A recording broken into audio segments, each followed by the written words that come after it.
Aloha and welcome to KTA Quick and Ono Recipes. I'm Chef Grant Sato, and today I'll be preparing for you Lilikoi bars. Place the butter, vanilla, powdered sugar, and flour in a mixer on low speed and mix until small crumbles form.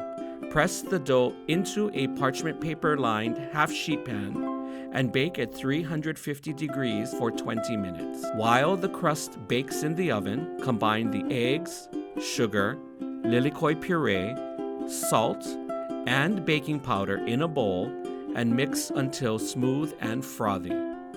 Pour the mixture over the hot crust and bake for 35 minutes at 325 degrees Fahrenheit.